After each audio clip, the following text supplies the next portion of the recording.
It's fabulous. It's flowery. It's episode 29 of our podcast. You are so welcome. It's me, Lucy Nolan, here once again for your very own listening pleasure. And I am beyond excited to let you all know that he's back in my kitchen to reprise his floral role. It is, of course, the one, the only, and the completely fantastic floristry genius that is Paulie Hawkins. Paulie, welcome back to my kitchen table. Lucy, it's gorgeous to be here, and thank you for that wonderful introduction. Just carry on, could you? It was rather gorgeous. Yes, all good. Lovely to be down here in Sussex. How are you? I'm really well, thank you very much. Yes, in the middle of a little bit of a house paint at the moment. Very smart. Having a few radical window colour changes on the exterior of the house. Very nice. And good weather for it. Good weather for it. A little bit of sunny, a little chilly, but I'm not the one on the ladder, so don't care. Mm-hmm. And as you were so kind and helped me with my colour palette, I'm very proud to say that I've gone urban slate, everybody. Urban slate for the windows. Very, very nice. It's very clean and contemporary. Well done, you. And what's happening this week on the podcast? Well, Lucy? what is happening this week? Pleased to say, this week we're focusing on a flower that I buy, I use, and I am very familiar with, unusually. But, as always, I shall very much be looking forward to hearing how you use it, Paulie, and what it brings to your amazing floral creations, and in particular, why you select it for particular clients and installations. Absolutely, Lucy. And this week, we are delivering, for your information, stories and general flowery chit-chat on the Lisianthus. I'm going to say that again, listeners. The Lisianthus. Yes. I love a Lisianthus. I know I always say, I love that flower, but I really do love a Lisianthus. And I just remember the first time I ever saw one. It was many years ago, and I was instantly sort of gobsmacked by its charming habit. It's sort of delicate and pretty and obviously a brilliant long-laster, which we love. But it's such a delightful flower, and I love the way you get so many blooms on one stem, all at different stages of opening. And my favourite thing about them is the way they uncurl so beautifully in like a swirly curler. I just love that. Isn't nature amazing, Lucy? Certainly is. That. Absolutely love it, yeah. How do they do that? Clever little things, those Lizzie. That's what we call them in the flower world. Oh, Lizzie. Lizzie. Yeah. Okay. Learn with friends. In the know. In the know. But you can get these really amazing double frilly ones, and they remind me of those kind of 80s lady dye ruffly collars. Oh, yes, And, I always wanted a shirt like that. I bet you had one. I did have one like that. You? I did. Did you? I kind of went for a bit more of a new romantic look with that kind of thing. What was your 80s look, Lucy? My 80s look was a bit Duran Duran, actually. I went for a white lace sort of, it sounds ghastly, but it was quite nice at the time, a white lace sort of tiered skirt, and then I used to tie sideways on one of my mother's beautiful scarves that was black. It was almost like a gypsy scarf, and I used to tie it sideways on over this way and knot it at the side, and I honestly thought I looked like the bee's knees on the dance floor. Do you know what? I don't want to talk about Lisianthus now. No, quickly. quickly. Talk about your 80s fashion. No, let's not. And did you have like electric blue mascara? All the Azure Shimmer by Rommel. And pearly lipstick. Always. Covent Garden I had Slicker. pearly lipstick. Covent Garden Slicker was my lipstick. Guy liner. Nice. Guy liner. Lots of Mankara, which is mascara. Quickly, listeners. back to Lizzie Quick, Anthous. back to Lisianthus. So, Lisianthus. I love them, and I love them. And are you a fan, Lucy, of the Lisianthus? Absolutely love them. Absolutely love them. And I really do love using them, buying them, because, as you say, they last an awfully long time. So always happy to have them in my kitchen, in my sitting room. Absolutely big buyer, big fan. Love it. And they come in so many different colours, from a sort of lovely, indulgent clotted cream, and then that kind of slightly greeny white, and then kind of every shade of pink and purple you can think of. But I don't want to be an old downer, grumpy knickers, but I do have two little Lizzie issues. Firstly, you expect them to have a scent because they're so pretty. Fair enough. You lean in and smell, but they don't smell of anything. Okay. So, it's not a bad thing, but aesthetically they are beautiful. And the second thing is, I think they've been slightly over-farmed, and one sees too many of them. So I mustn't be so negative about such dainty lovelies, because they're super for a summer wedding, for a mixed decoration.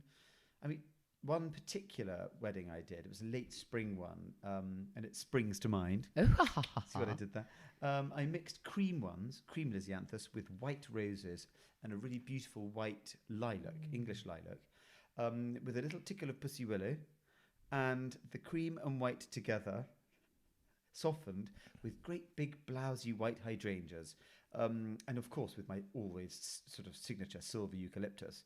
It was such a lovely soft look. It was sort of romantic and ethereal, and luckily the bride loved it. And she was a typical bride in that she was quite particular. Let's put it that way. Fair enough. And the mother was, well, we love the mothers, Lucy. That's what I'm saying. Yeah, just love a Lizzie. Fair enough. And who doesn't love a tickle of pussy willow? That's what I say, Paulie. If you I can love get a bit it. of pussy willow. Yeah. Anyway, yes, I can imagine that. Perfect for weddings and not too expensive either. When I've purchased it, I've always been kind of, oh, okay, maybe I'll get 2 bunches Yeah. because that's okay. And it's a great way of filling and all of that. I actually did some research and I dug into the world of fact and fiction and found out that Lisianthus has a few rather good facts. It's known as a Texas bluebell, a Prairie Gentleman, or a Lira del San Pedro. Descended from North American wild flower that is native to Texas and Mexico, the single flower represents poppies or tulips, while the double variety, those lovely frilly ones you were talking about, Paulie, has the appearance of a peony or a rose. Other colloquial names for the Lisianthus are poor man's rose, due to its striking similarity to the rose. That's quite interesting, isn't it? It is very pretty.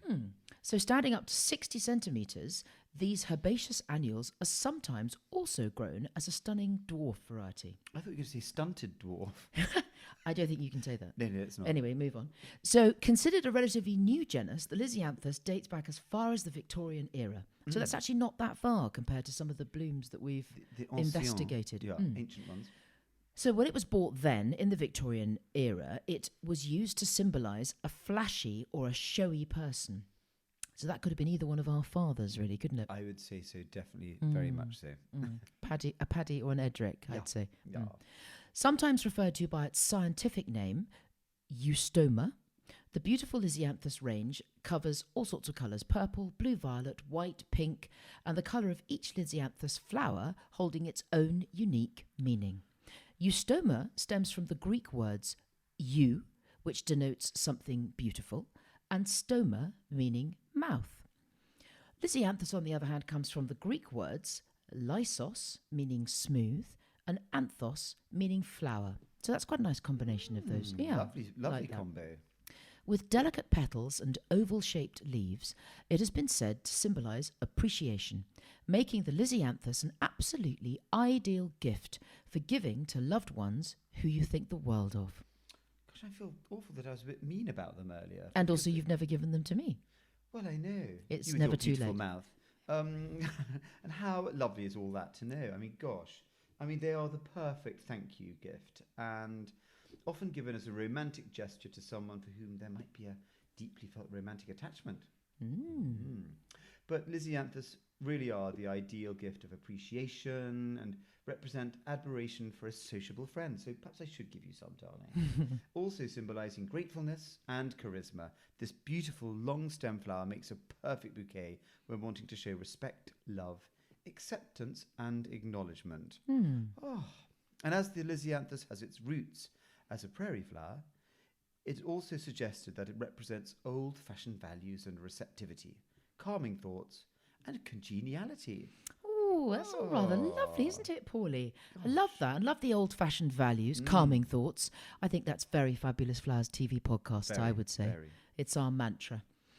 So, Lisianthus, as you previously mentioned, are the ideal wedding flower, along with other beauties such as peonies, ranunculus and roses, and often featured in centerpieces for wedding arrangements, as well as in bridal bouquets, corsages and boutonnieres, otherwise known as... A buttonhole.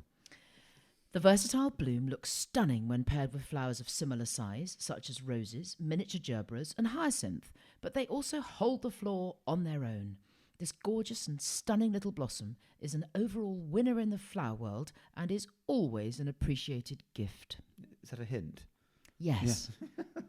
Bravo, Lisianthus. That's what I say. What a brilliant little all-rounder. Absolutely brilliant. So, we say goodbye to the Lisianthus and we say hello to our Floriography Fun Facts, Lucy. The part of our podcast where we research and share what we find with all you lovely listeners on all kinds of flowers, foliages, techniques and floral history, including messages and secret meanings. And this week we are delighting in a wild evergreen beauty. And that is, listeners and viewers, the ivy. Ivy, ivy, ivy can ivy. Gorgeous. A firm favourite of mine. It's just the perfect way to finish off an arrangement, and I love to use it if I'm doing like a huge urn arrangement in a church. I think just a tickle of ivy dribbling down the front just softens it, and it gives it that big scoop of secret garden. You did that at my wedding in the did. windows of the church in did. gorgeous Kerry, in a tiny village called Carherdaniel. You put beautiful roses and all sorts of things in the window, and then the ledge, which was a slight slant on a 45-degree angle down towards the pews. I remember you had that ivy cascading down, very Ophelia-like, very medieval-like. It was just incredible. Because with a sloping windowsill, you're like, what am I going to do with that? So it worked very well. And actually, of course, as we've spoken before in other podcasts, you had a tickle of it down the back of your dress. That was the ivy. Beautiful. Yeah. Anyway, but I've got a particular one in mind that I did for a big wedding in Wiltshire, and I'll put that up on our Fabulous Flowers Instagram. Yes. It was a massive explosion of white delphinium, and there was the plinth, the urn, all the lilies and roses, then masses of white delphiniums with lots of lovely ivy. And it stood about, these pair of them, each side of the altar at the church, they stood about 4 meters tall. Wow. Towering. Wow. And quite sort of vertiginous. Vertiginous. Like vertigo. Upright and like vertical. dizzying. Yes. And to stop them falling over, because there is that thing when you think, crumbs. Health and safety. That is the word, crumbs. Don't kill the bride. Crikey. Is it going to fall over? And because I have such a wonderful team of florists, it's all about the weight distribution with the blooms to stop it. So you can go as high as you like, as long as you've got your weight. It's a bit like walking in heels, I suppose. Oh, yes. I can't tell you about that. I can tell you about that. But anyway. Brilliant. So it all worked fine. Yeah, it all worked fine, darling. I know, I love a bit of ivy. Goodness me. How marvellous. So in the language of flowers, floriography, ivy signifies friendship and affection.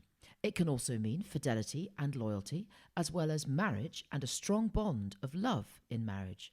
This is mostly because of the vine qualities of the ivy, since it looks like a cord and symbolises a binding, and it's what will keep couples and friends close together. Ivy also has a symbolic Celtic meaning in the ogham, and that is pronounced ogham but spelt Ogham. Ogham is an early medieval alphabet used primarily to write the early Irish language and later the Old Irish language.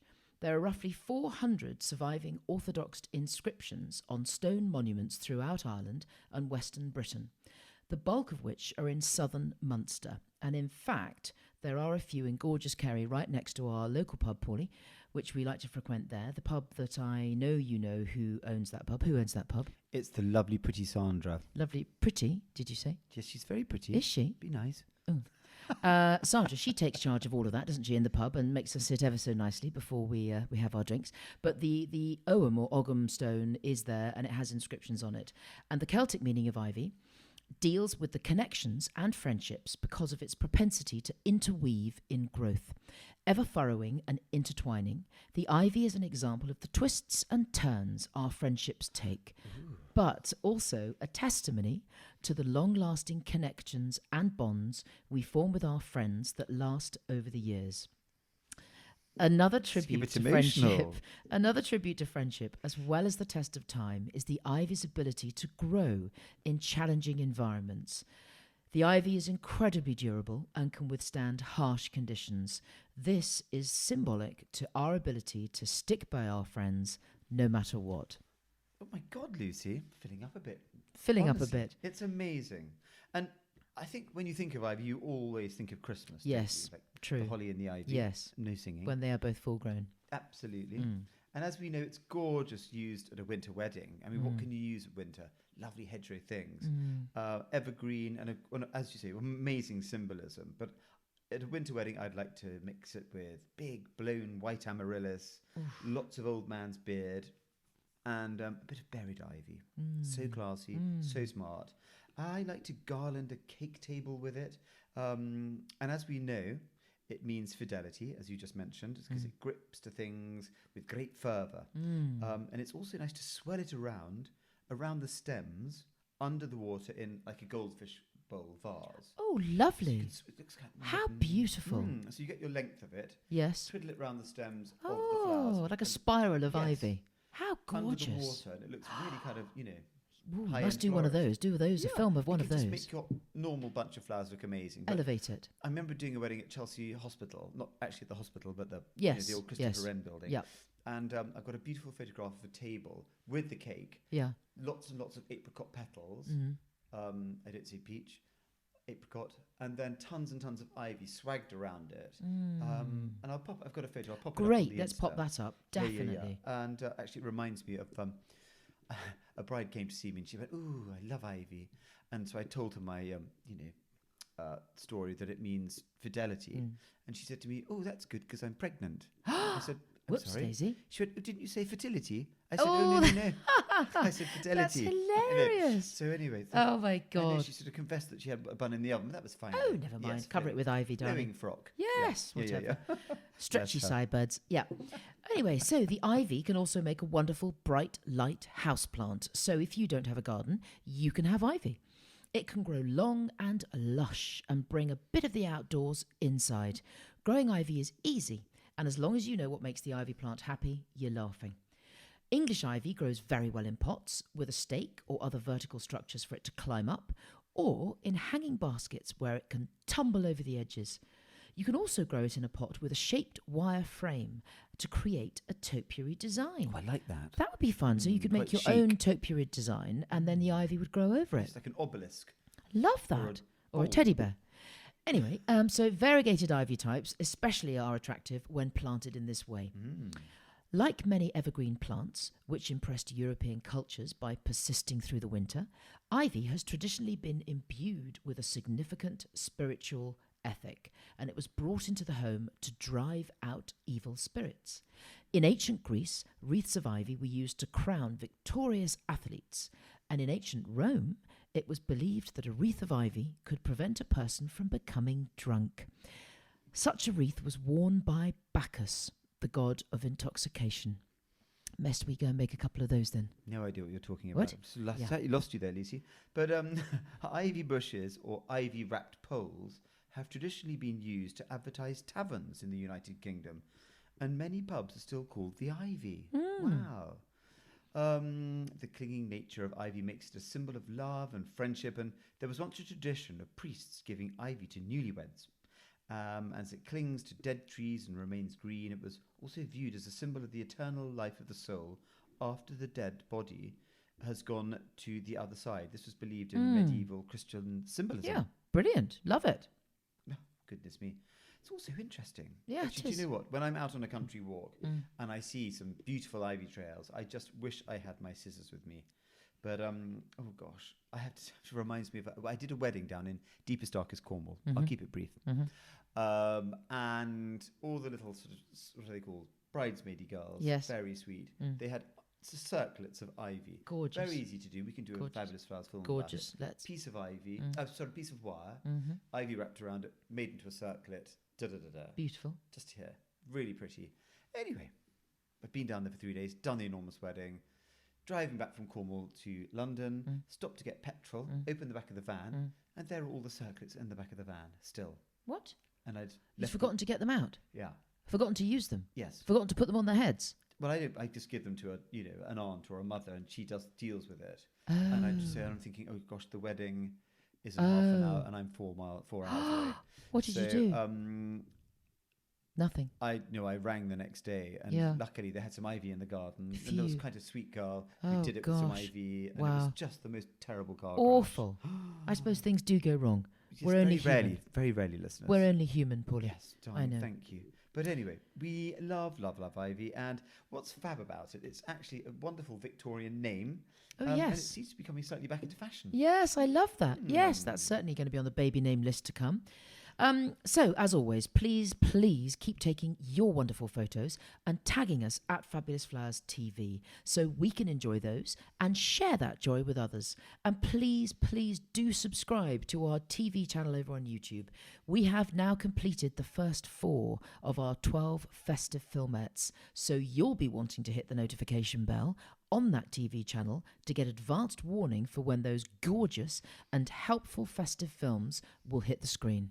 Absolutely. And the more subscribers we get, the more films we can make.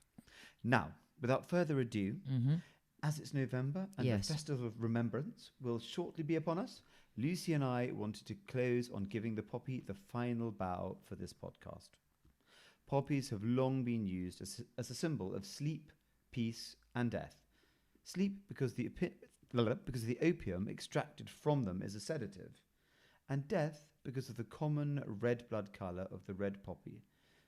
In Greek and Roman myths, poppies were used as offerings to the dead and used as emblems on tombstones and other sort of memorial stone situations to symbolise eternal sleep. Love that. I love that it's quite too. Poignant. And the remembrance poppy is an artificial flower sold by veterans associated to raise money for servicemen and servicewomen, which is what we wear every year. But small remembrance poppies are often worn on clothing leading up to Remembrance Day / Armistice Day, and poppy wreaths are often laid at war memorials. In Australia, New Zealand, all around the world, they are worn on Anzac Day. The originator of the poppy, Madame Guerin, raised funds during World War I for widows, orphans, veterans, and US Liberty Bonds and charities such as the Red Cross and Food for France. But after that war, what am I saying? After the armistice. That's it. So after the armistice that ended World War I, the French government formed La Ligue des Enfants de France et d'Amérique, which to you and me very was good, Paul. Very good. Ooh la la. It wasn't even Latin. Ooh la la. I was about to break into the can there. But which is to you and I, it's the Children's League of France and America, a charity which used a poppy as its emblem.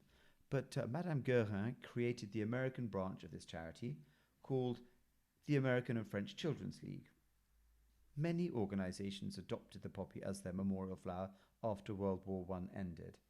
And in 1919, Madame Guerin established Poppy Days under the auspices of her wonderful charity. That's amazing, isn't it? Good for her. And it still marches on, which is great. During the First World War, previously beautiful countryside in Britain and Europe was blasted, bombed and fought over again and again.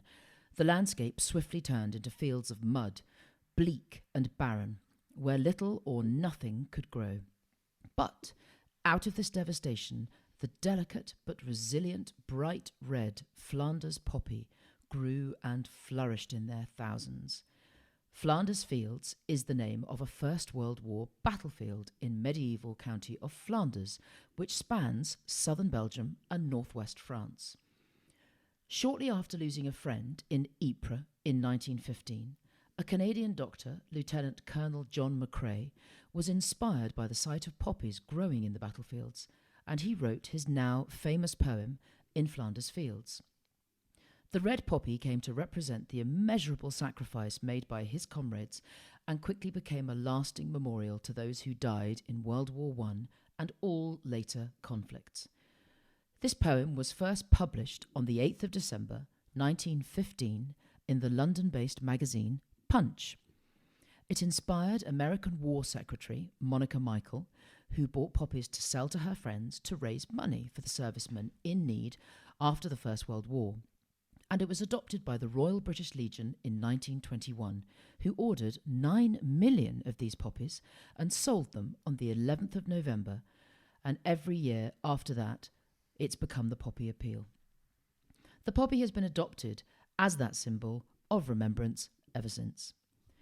The opening lines of John McCrae's World War I poem refers to poppies growing among the graves of the war victims in this region of Belgium. The poem is written from the point of view of the fallen soldiers, where they now lie, and in its last verse, the soldiers call on the living to continue the conflict. In Flanders Fields, the poppies blow. Between the crosses, row on row that mark our place. And in the sky, the larks, still bravely singing, fly, scarce heard, amid the guns below. We are the dead. Short days ago we lived, felt dawn, saw sunset glow, loved and were loved, and now we lie in Flanders Fields. Take up our quarrel with the foe. To you, from failing hands, we throw the torch.